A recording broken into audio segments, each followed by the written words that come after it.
Good morning बच्चों, स्वागत है आपका एक बार फिर से आपके अपने online channel study for all में। बच्चों, आज का हमारा टॉपिक है प्रेजेंट इंडेफिनिट टेंस।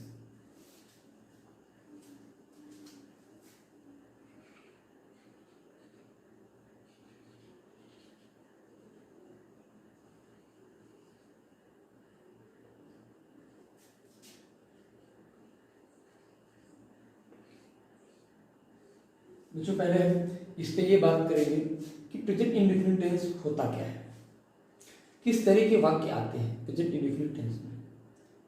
बच्चों, बता दें आपको, प्रेजेंट इंडेफिनिट टेंस ऐसे वाक्यों को रिप्रेजेंट करता है जिसमें जो एक्शन होता है, जो कार्य होता है, वो रेगुलर होता है और ट्रू होता है नॉर्मली, या और दूसरे शब्दों में कहें तो यहाँ पे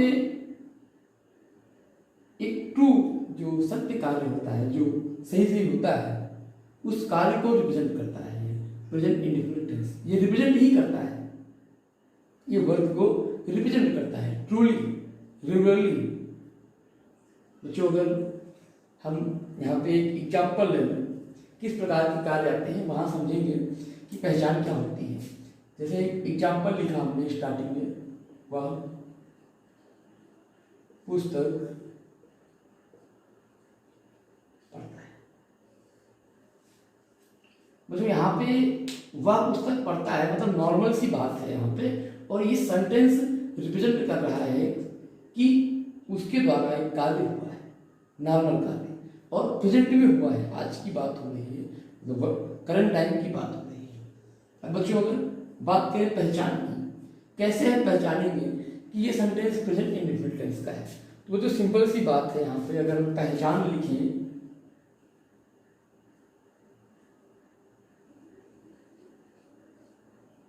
तो वाक्य के अंत में यहाँ पे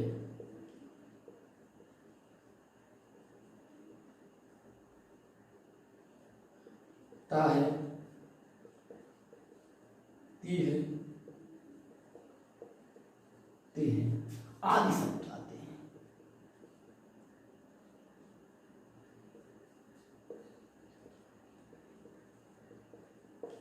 फर्स्ट है यहाँ पे कैसे पहचानेंगे, किस प्रकार के वाक्य होते हैं। यहाँ पे अगर इस भाषा में हम समझें यहाँ पे, तो इसको भी डिफाइन कर सकते हैं। ये भी डिफाइन कर रहा है प्रेजेंट इंडेफिनिट टेंस को, यानी कि ऐसे सेंटेंस जिनके लास्ट में ता है, ती है, ते हैं, आदि शब्द आते हैं, वो सेंटेंस प्रेजेंट इंडेफिनिट टेंस में होते हैं। बच्चों, अगर बात करें यहाँ पे मुख्य क्रिया की और सहायक क्रिया की, यानी कि मेन वर्ब, जिसे कि मुख्य क्रिया कहते हैं, और बात करें हेल्पिंग वर्ब, जिसे सहायक क्रिया बात करते हैं। बच्चों, मेन वर्ब की यहाँ पे बेस फॉर्म आती है। बेस फॉर्म का मतलब हो गया, हम यहाँ पे वर्ब की फर्स्ट फॉर्म का प्रयोग करते हैं।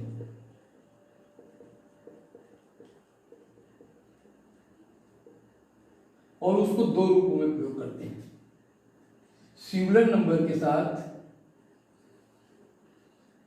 सिंगुलर नंबर और प्लूरल नंबर। यहाँ बच्चों, सिंगुलर नंबर के साथ फॉर्म के अंत में क्या होगा,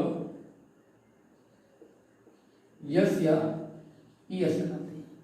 सिंगुलर नंबर जो सब्जेक्ट होते हैं, जो सेंटेंस होते हैं सिंगुलर नंबर के, एक वचन के, उनके साथ हम क्या करते हैं, वर्ब की फर्स्ट फॉर्म के अंत में क्या करते हैं, अंत में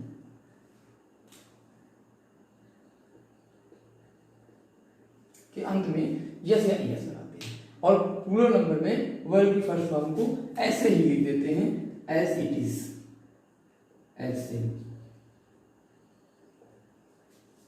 सेम रहता है, रिमेन सेम रहता है। बच्चों, यहाँ पे अगर हेल्पिंग वर्ब की बात करें तो प्रेजेंट इंडेफिनिट टेंस में हेल्पिंग वर्ब डू और डज, डू अथवा डज, दो में से कोई एक लगाते हैं।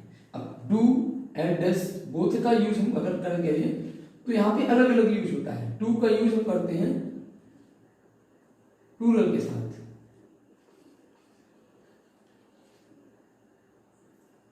डच का यूज करते हैं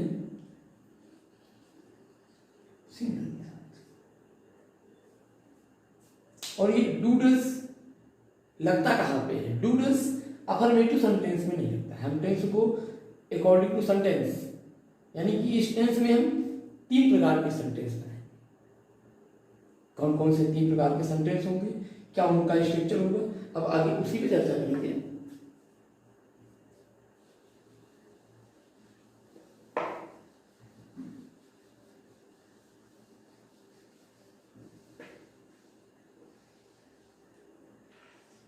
बच्चों बात करें अकॉर्डिंग टू सेंटेंस, अगर हम टेंस को बनाएं तो यहां पे आपका होता है अफर्मेटिव,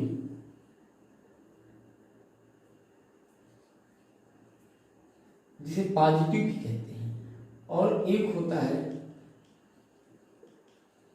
निगेटिव, और एक होता है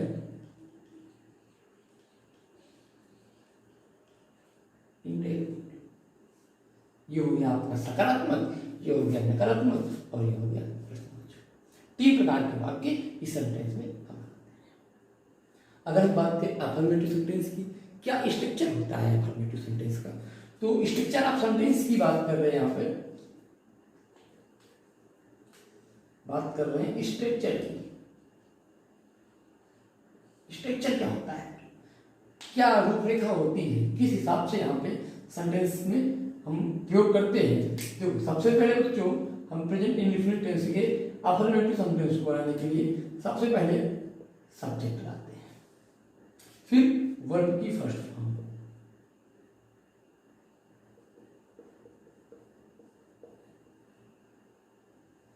फिर हम यस या ईएस, लेकिन कहाँ लगाते हैं? सिंगुलर में,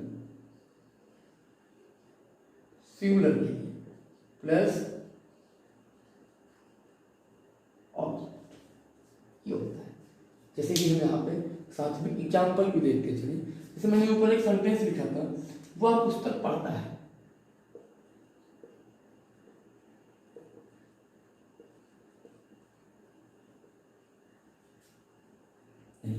ही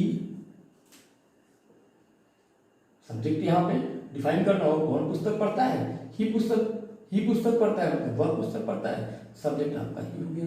अब यहाँ पे वर्ब आना जाना, खाना पीना, रोना उठना, बैठना, पढ़ना, खेलना कूदना इत्यादि वर्ब्स होती हैं। तो यहाँ पे पढ़ना हमारी वर्ब है, तो पढ़ना रीड की फर्स्ट फॉर्म क्या होती है? रीड ही होती है। बच्चों याद रखना, रीड की फर्स्ट, सेकेंड और थर्ड तीनों फॉर्म में एक होती है। रीड रेड पढ़ते हैं, लेकिन लिखते एक ही हैं। अब यहाँ पे अगर बात करें वर्ब की, तो ये हो गया READ। अब बच्चों बात आती है यहाँ पे यस या यस लगाएंगे कि नहीं लगाएंगे, इसमें ऐड करेंगे कि नहीं ऐड करेंगे, इसकी बात करते हैं। तो ये सेंटेंस सिंगुलर है कि प्लूरल है, इसकी बात करते हैं। ये एक क्वेश्चन ही है, क्योंकि वह सिंगल पर्सन है, यहाँ पे एक ही व्यक्ति है जो कि पुस्तक पढ़ रहा है। जब व्यक्ति एक है तो सेंटेंस आपका सिंगुलर होगा, और जब सेंटेंस सिंगुलर होगा तो प्रेजेंट इंडेफिनिट टेंस में हम वर्ब के अंत में यस या यस लगा देते हैं, यहाँ पे यस आएगा। अब बच्चों बात करते हैं हम आगे, यहाँ पे ऑब्जेक्ट, तो वह क्या करता है? ही रीड्स बुक, वह कुछ पढ़ता है। और एक अगर एग्जाम्पल ले लें, जैसे हमने कह दिया वे पुस्तक पढ़ते हैं,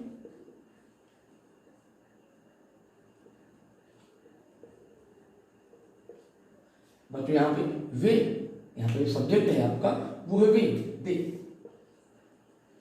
अब फिर पढ़ना आ गया, पढ़ने की फर्स्ट फॉर्म लगेगी, मतलब हो जाएगा रीड। अब बच्चों यहाँ पे ये सेंटेंस वे हो गया, वे मतलब बहुत सारे लोग हो गए। जब बहुत लोग हो गए तो मैंने आपको बताया था इससे पहले रूल्स में कि हम अगर सेंटेंस आपका प्लूरल है, बहुवचन में है, तो हम वर्ब की फर्स्ट फॉर्म में यस या यस नहीं लगाएंगे, तो इसको ऐसे ही लिखा रहेंगे। अब वह क्या करता है? तो वह पुस्तक पढ़ता है, दे रीड बुक।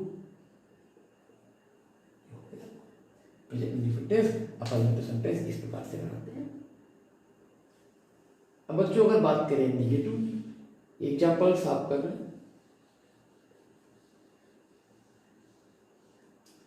तो निगेटिव का जो आपका फॉर्मेशन होगा वो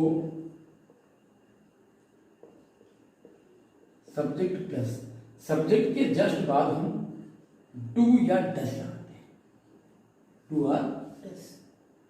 अब डू और डज में एक ही यूज होता है, मैंने आपको बताया है, डू यूज होता है प्लूरल में और डज यूज होता है सिंगुलर। अब डू डज के बाद क्योंकि निगेटिव सेंटेंस है तो नॉट का यूज होता है, निगेटिव में नॉट तो लगेगा ही, तो नॉट कहाँ आएगा, हेल्पिंग वर्ब के जस्ट बाद में आएगा। अब हेल्पिंग वर्ब के बाद क्या आ जाएगी, वर्ब की फर्स्ट फॉर्म आ जाएगी। अब वर्ब की फर्स्ट फॉर्म के बाद क्या बचा आपका, आपने बचा जो अगर और कुछ होगा यहाँ पे तो वो आगे आ जाएगा, इसी के आगे रख देंगे by sequence with the help of preposition. अब जो यहाँ पे एक एग्जांपल लेते हैं, जैसे प्रीवियस एग्जांपल लिया था हमने इससे पहले वाला, वह पुस्तक पढ़ता है, तो इसी में ऐड करते हैं वह पुस्तक नहीं पढ़ता है। अब जब वह पुस्तक नहीं पढ़ता है सेंटेंस आपका निगेटिव है, तो सबसे पहले इसको स्ट्रक्चर को याद रखो। स्ट्रक्चर में क्या है, सबसे पहले क्या लिखना है, सब्जेक्ट लिखना है। सब्जेक्ट हमारा क्या है, वह ही। अब बच्चों बात करें ये डू डज, डू और डज में से क्या आएगा बच्चों, डू और डज में से यहाँ पे आपका आएगा डू, डज आएगा, क्योंकि ये क्या है सिंगुलर नंबर है, और सिंगुलर में क्या करते हैं, डज का यूज करते हैं। बच्चों यहाँ पे आ गया डज। अब आगे नॉट लग जाएगा। अब इसके बाद वर्ब की फर्स्ट फॉर्म लगेगी, तो वर्ब क्या है, पढ़ना वर्ब है, पढ़ना कहना भी होता है, रीड नहीं। ही डज नॉट रीड, वह क्या नहीं पढ़ता है, पुस्तक, डज नॉट रीड द, वह पुस्तक। बच्चों बात समझ में आई। अब यहाँ पे एक थोड़ा सा कंटेंट को छोड़ के एग्जाम्पल लेते हैं, जैसे कि हमने एग्जाम्पल लिया और चर्चा भी करेंगे इस पर। वह पुस्तक कभी नहीं पढ़ता है।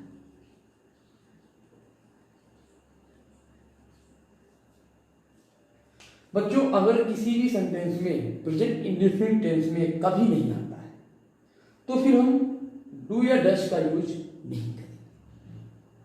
क्या यूज करेंगे, डू या डज का यूज जब करते हैं तो वो अच्छा थोड़ा नहीं लगता है। ही डज नेवर, जैसे यहाँ पे लगते हैं तो he does never read the book हो जाएगा, लेकिन हम इसकी जगह लिख सकते हैं he never reads the book. दो प्रकार से सेंटेंस को बना सकते हैं। यहाँ पे वो दो प्रकार कौन कौन से होंगे, पहला तो हो जाएगा ही डज का यूज कर लें, does never read the book. अब बच्चों और करके अगर एक प्रकार से और इस सेंटेंस को बनाएं तो हम लिख सकते हैं he never reads the book. देखो यहाँ पे हम यस का प्रयोग इसलिए करते हैं क्योंकि हमें इस सेंटेंस को प्लूरल बनाना होता है, इसीलिए हम यस का यूज करते हैं। अब यहाँ पे नहीं किया, तो यहाँ पे हमने क्या किया, वर्ब में यस लगाकर वर्ब को प्लूरल कर दिया। बच्चों बात समझ में आई। अब हम बात करेंगे इंट्रोगेटिव सेंटेंस। क्या होता है इंट्रोगेटिव सेंटेंस, स्ट्रक्चर क्या होता है इंट्रोगेटिव सेंटेंस का, ये ऊपर साफ कर रहे हैं।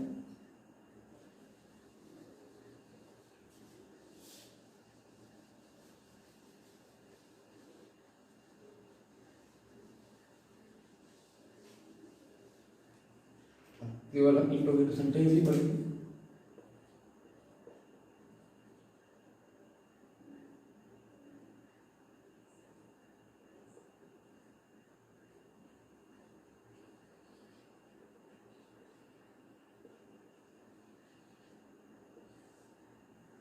इंट्रोगेटिव सेंटेंस क्या होते हैं, पहली बात तो ऐसे वाक्य जिनके अंत में प्रश्नवाचक चिन्ह लगा हो वो सेंटेंस इंट्रोगेटिव सेंटेंस होते हैं। अब प्रेजेंट इंडेफिनिट के अंतर्गत सेंटेंस कौन से आएंगे, जैसे वह पुस्तक क्यों पढ़ता है, भाई लास्ट में ता है ती है ते है आदि आएंगे। तो यहाँ पे अगर बात करें स्ट्रक्चर ऑफ सेंटेंस की, तो यहाँ पे हम सेंटेंसों को दो पार्ट में बांटते हैं। इंट्रोगेटिव सेंटेंस हमारे जो है वो दो भागों में होते हैं। एक जब हमारा प्रश्नवाचक शब्द पहले लगा हो, जैसे कि क्या राम पुस्तक पढ़ता है, क्या सुबह विद्यालय जाता है, यानी कि क्या से प्रारंभ सेंटेंस जो क्या से प्रारंभ होते हैं, सेंटेंस जब क्या से प्रारंभ हो,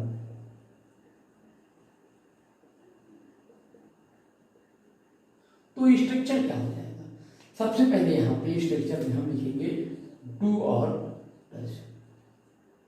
डू कहाँ लगेगा ये आपको पता है, डज कहाँ लगेगा ये आपको पता है। मैंने अभी भी बताया कि डू का यूज करेंगे प्लूरल के साथ और डज का यूज करेंगे सिंगुलर के साथ। अब बच्चों बात करते हैं इसके आगे।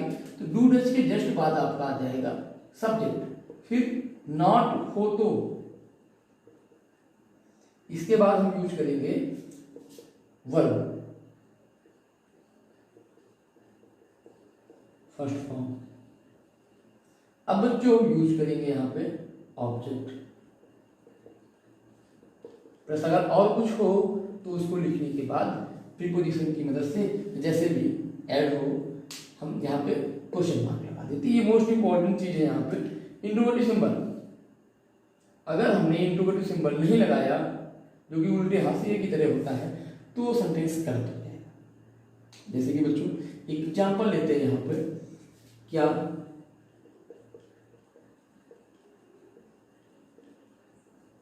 क्या राम पुस्तक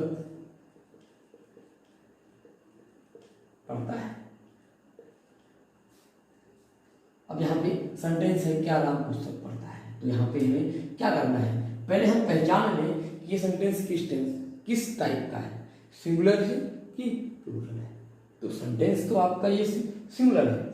अब जब सिंगुलर है तो यहाँ पे क्या लगेगा, यहाँ पे डज आएगा। तो यहाँ पे डज आ गया।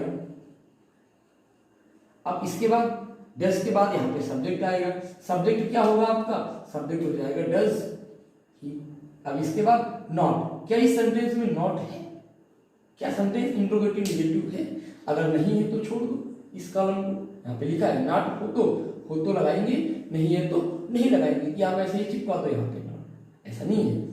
अब हम बात करेंगे वर्ब की। यहाँ पे कौन सी वर्ब है, क्या राम पुस्तक पढ़ता है, राम कौन सा कार्य करता है, पुस्तक पढ़ने का काम करता है। आना जाना खाना रोना उठना बैठना, यानी कि ऐसे शब्द जिनके अंत में जब उन्हें यूजुअली बोले, सामान्यतः उनको बोले तो उनके अंत में ना आ जाए। आना जाना खाना रोना उठना बैठना हंसना खेलना इत्यादि बहुत सारे वर्ड्स होते हैं, शब्द होते हैं। तो ये पढ़ना आपका यहाँ पे क्या है, वर्ब है। तो यहाँ पे डज ही रीड, अब क्या पढ़ता है, रीड द बुक। फिर लास्ट में इंट्रोगेटिव सिंबल तो बोलना ही नहीं। बच्चों अगर हम यहाँ पे एक सेंटेंस और ले लें, प्लूरल की बात करें तो क्या वे कानपुर नहीं जाते हैं, यहाँ पे नहीं भी लगा दिया हमने। बच्चों अगर इसकी बात कर रहे हैं कि अगर कानपुर नहीं जाते हैं तो यहाँ पे ये सेंटेंस को पहले पहचान लिया जाए कि ये सेंटेंस सिंगुलर है कि प्लूरल है। तो ये सेंटेंस की बात करें, क्या वे कानपुर नहीं जाते हैं, मतलब प्लूरल है, बहुत सारे लोग यहाँ पे हैं, वे की बात की गई है। तो ये हम क्या करेंगे, यहाँ पे हम डू का यूज करेंगे, डू। अब क्या आ जाएगा, दे कानपुर नहीं जाते हैं, डू दे। नॉट लगेगा है, जब नहीं शब्द है तो नहीं की अंग्रेजी क्या होती है, नॉट। Do they not. अब हमें वर्ब लाना है तो क्या करना है, गो नॉट गो। अब कहाँ नहीं जाते हैं, कानपुर, गो टू।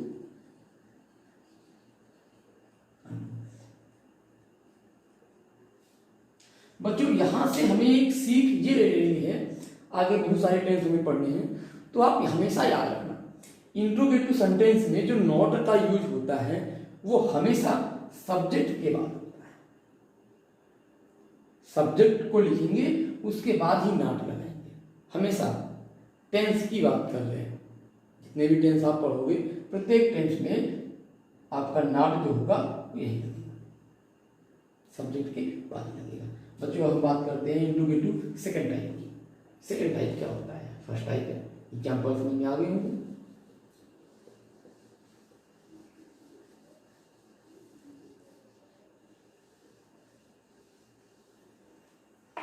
बच्चों सेकंड टाइप सेंटेंस क्या होते हैं पहले यही जान लें। ऐसे वाक्य जिनमें प्रश्नवाचक शब्द जो होता है वो बीच में होता है, कब क्यों कहाँ कैसे आदि शब्द बीच में आते हैं, उन्हें हम क्या कहते हैं, सेकंड टाइप कहते हैं। अब सेकंड टाइप का हम कैसे बनाएंगे, जैसे कि सेंटेंस देख लें, वह पुस्तक क्यों पढ़ता है। तो सबसे पहले इस सेंटेंस को बनाने के लिए हमें प्रश्नवाचक शब्द यानी कि क्वेश्चन वर्ड रखना है। अब क्वेश्चन वर्ड के बाद हमारा आता है डू डज। डू डज के बाद ये हमारा आता है सब्जेक्ट। आगे ऐसे ही सेम रहेगा, सब्जेक्ट के बाद नॉट, हो तो। अब नॉट के बाद वर्ब की फर्स्ट फॉर्म, इसके बाद आपका ऑब्जेक्ट, फिर कुछ और अनयूजुअल हो, इसके बाद इंटरप्रिटेशन। अब यहाँ पे देखो इस सेंटेंस की बात करते हैं, लिख लिया था पहले ही हमने, वह पुस्तक क्यों पढ़ता है। तो सबसे क्या आएगा क्वेश्चन वर्ड। क्वेश्चन वर्ड यहाँ पे क्यों है, प्रश्नवाचक शब्द है क्यों, क्योंकि इंग्लिश क्या होती है भाई, तो यहाँ पे लिख देंगे भाई। अब हम पहचानेंगे ये सेंटेंस किस सिंगुलर है कि प्लूरल है। अब ये सेंटेंस आपका वह लिखा हुआ है, मतलब ये सिंगुलर है, फर्स्ट पर्सन का है। एक यहाँ पे जो है एक वचन करता है, यहाँ पे एक ही व्यक्ति कार्य कर रहा है, यहाँ पे तो सिंगल है, यानी भाई टू लगेगा कि डज लगेगा, सिंगुलर है तो क्या लग जाएगा डज, वाई डज। अब ही not go to, sorry, why does he not read the book। Last में क्वेश्चन मार्क तो में भूलना ही नहीं है बच्चों। प्रेजेंट इंडेफिनिट टेंस आपकी समझ में आया होगा। वीडियो इसी टेंस पे आधारित है, समझ लीजिए। फिर मिलते हैं नए टॉपिक के साथ, तब तक के लिए घर पे रहिए, सुरक्षित रहिए। कोरोना वायरस चल रहा है, आप लोग घर से बाहर कभी नहीं निकलें, हालात बहुत खराब है।